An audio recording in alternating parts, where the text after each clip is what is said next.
My basic premise is that we're a culture that's stuck in fast forward, trying to do everything more and more quickly, and that this is backfiring on us. I'm not an extremist. I'm not against speed. I love speed, right? It's good to go fast.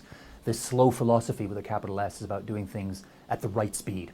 So knowing when to go fast and when to go slow. And when you get that balance right, when you reconnect with your inner tortoise, if you like, then you can eat better, make love better, raise your children better, work better. You know, you're a better person leading a better life. And that must resonate immediately with people, because I'm sitting here listening to, and it does with me, because everything is, it's like Douglas Rushkoff said, you know, or digiphrenia and fractanoia, all these terms he came up with in his most recent book. And he's talking about everything's on all the time and everything's important all the time, and that's what you're talking about, how to cut through that. Very true. I think that this message of slowing down resonates with everyone nowadays, because we're all caught up in the same frenzy, the same carousel of quick fixes, the same endless merry-go-round of distraction and stimulation. And we can all feel in our bones that we're going too fast, that we're skimming the surface of things rather than getting in deeply, that we're racing through our lives instead of living them. Can you give an example of in the workplace? Because I imagine, you know, some managers might be going, you can't do anything slow. It's all about speed and efficiency and fast and do more and all that. How does this connect to the work environment? I think we wind ourselves up into believing this myth that there's no time in the workplace, that we have no time for a slow fix, we've got no time to listen, we've just got to get it out the door as fast as possible. That we always have time later on, don't we? We always have the money later on to pick up the pieces when the quick fix of today blows up in our faces down the road.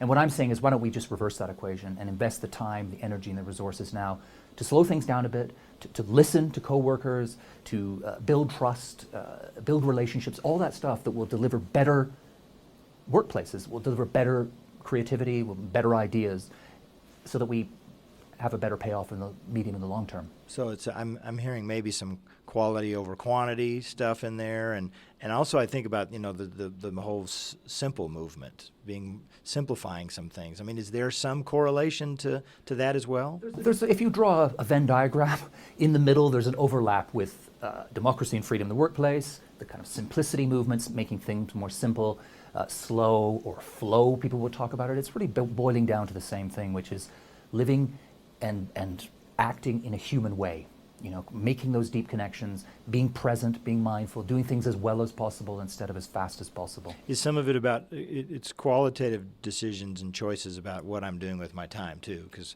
everybody's so busy, but does everybody really need to check their phone every 45 seconds, right? No, well, this is part of the problem, is that we have such a neurotic relationship with time now that we're constantly trying to squeeze more and more into less and less time, and that puts us into the quantity before quality ratio. And slow is about reversing that and saying, okay, maybe we do fewer things, but the things we do, we give them our full attention, we get maximum pleasure from them, and we do them as well as possible. So it's about putting quality in the driving seat and putting quantity to one side. Are there any studies that you cite in your book about how this really actually comes down to a frantic all the time is a significant loss in creativity and productivity?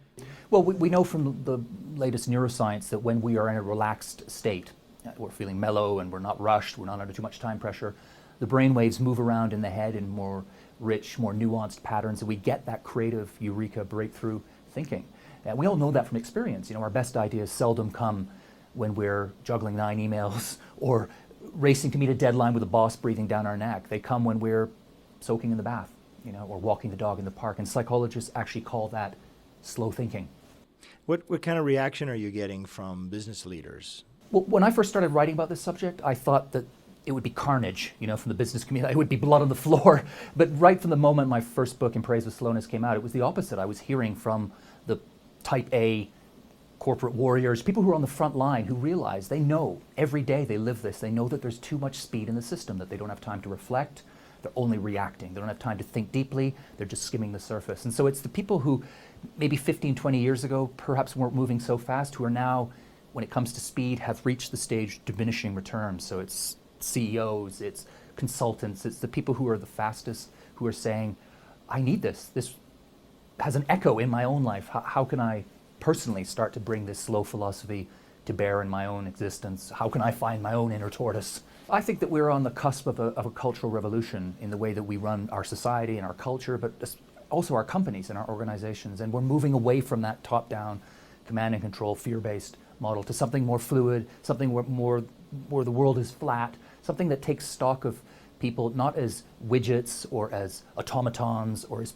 numbers, but as people. You know, a more holistic vision, understanding that an employee is somebody who has a home life, who has health, who has their own natural metronome, their own pace for doing things. And it's about trying to bring all those pieces together in the workplace so that we can live happier, healthier, but also more productive lives. These things all go hand in hand.